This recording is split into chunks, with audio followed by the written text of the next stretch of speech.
जब हुजूर सल्लल्लाहु अलैहि वसल्लम की वफात का वक्त करीब आ गया, आप सल्लल्लाहु अलैहि वसल्लम की अलालत बहुत शदीद हो गई। आपकी ख्वाहिश पर तमाम इज़वाज मुतहरात ने इजाज़त दे दी कि आप हज़रत आयशा रदियल्लाहु ताला अन्हा के यहाँ क़याम फरमाएं। चिनाचे हज़रत अब्बास और हज़रत अली रदियल्लाहु ताला अन्हुमा ने सहारा देकर आप सल्लल्लाहु अलैहि वसल्लम को हज़रत आयशा रदियल्लाहु ताला अन्हा के हुजरा मुबारका में पहुंचा दिया। जब तक ताकत रही आप खुद मस्जिद में नमाजें पढ़ाते रहे। जब कमजोरी बहुत ज्यादा बढ़ गई तो आपने हुक्म दिया कि हजरत अबू बकर सिद्दीक रदियल्लाहु ताला अन्हु मेरे मुसल्ले पर इमामत करे।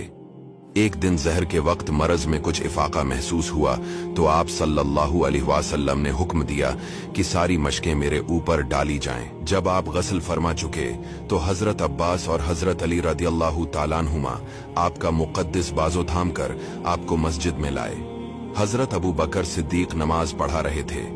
आहट पाकर पीछे हटने लगे, मगर आपने इशारा से इनको रोका और इनके पहलू में बैठकर नमाज पढ़ाई। नमाज के बाद आप सल्लल्लाहु अलैहि वसल्लम ने एक खतबा भी दिया जिसमें बहुत सी वसीयतें बयान फरमा दी। घर में 7 दीनार रखे हुए थे। आप अलैहिस्सलाम ने हजरत बीबी आयशा रदियल्लाहु ताला अन्हा से फरमाया कि तुम इन दीनारों को लाओ ताकि मैं इन दीनारों को खुदा की राह में खर्च कर दूं। चिनाचे हजरत अली के जरिए आप सल्लल्लाहु अलैहि वसल्लम ने इन दीनारों को तकसीम कर दिया और आपने घर में एक जरा भर भी सोना या चांदी नहीं छोड़ा। आप अलैहिस्सलाम की तबीयत में कमी बेशी होती रहती थी। खास वफात के दिन यानी दोशंबा के रोज तबीयत अच्छी थी। हुजरा मस्जिद से मुत्सिल ही था। आपने पर्दा उठाकर देखा तो लोग नमाज फज्र पढ़ रहे थे। ये देखकर खुशी से हंस पड़े लोगों ने समझा कि आप मस्जिद में आना चाहते हैं।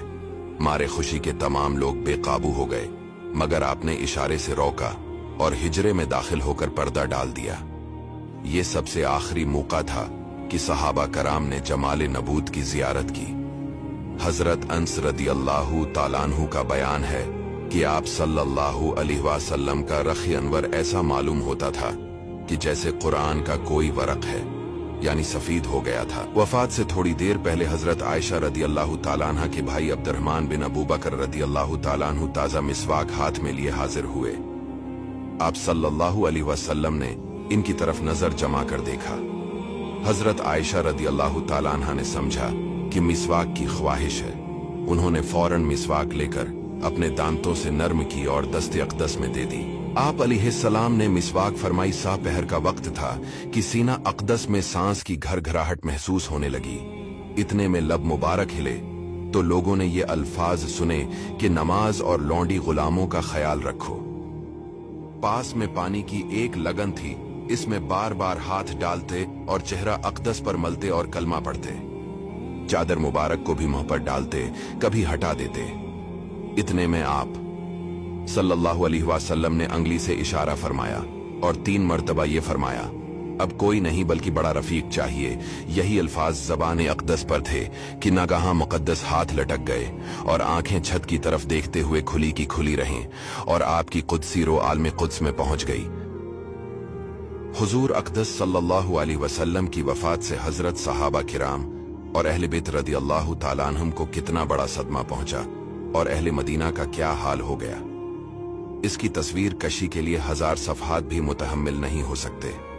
चौंकि हुजूर सल्लल्लाहु अलैहि वसल्लम ने वसीयत फरमा दी थी कि मेरी तजहीज और तकफीन मेरे अहले बीत और अहले खानदान करे, इसलिए ये खिदमत आप सल्लल्लाहु अलैहि वसल्लम के खानदान ही के लोगों ने अंजाम दी। चिनाचे हजरत फजल बिन अब्बास और हजरत अली और हजरत इसामा बिन ज़ैद रदियल्लाहु ताला अन्हुम ने मिलजुल कर आप अलैहिस्सलाम को गसल दिया और नाप मुबारक और पलकों पर जो पानी के कतरात और तरी जमा थी, हजरत अली ने जोश मोहब्बत और फर्त अकीदत से इसको जबान से चाट कर पी लिया। जनाजा तैयार हुआ। लोग नमाज जनाजा के लिए टूट पड़े। पहले मर्दों ने, फिर औरतों ने, फिर बच्चों ने नमाज जनाजा पढ़ी। जनाजा मुबारक हुजरा मुक़द्दस के अंदर ही था। बारी बारी से थोड़े थोड़े लोग अंदर जाते थे और नमाज पढ़कर चले आते थे, लेकिन कोई इमाम न था।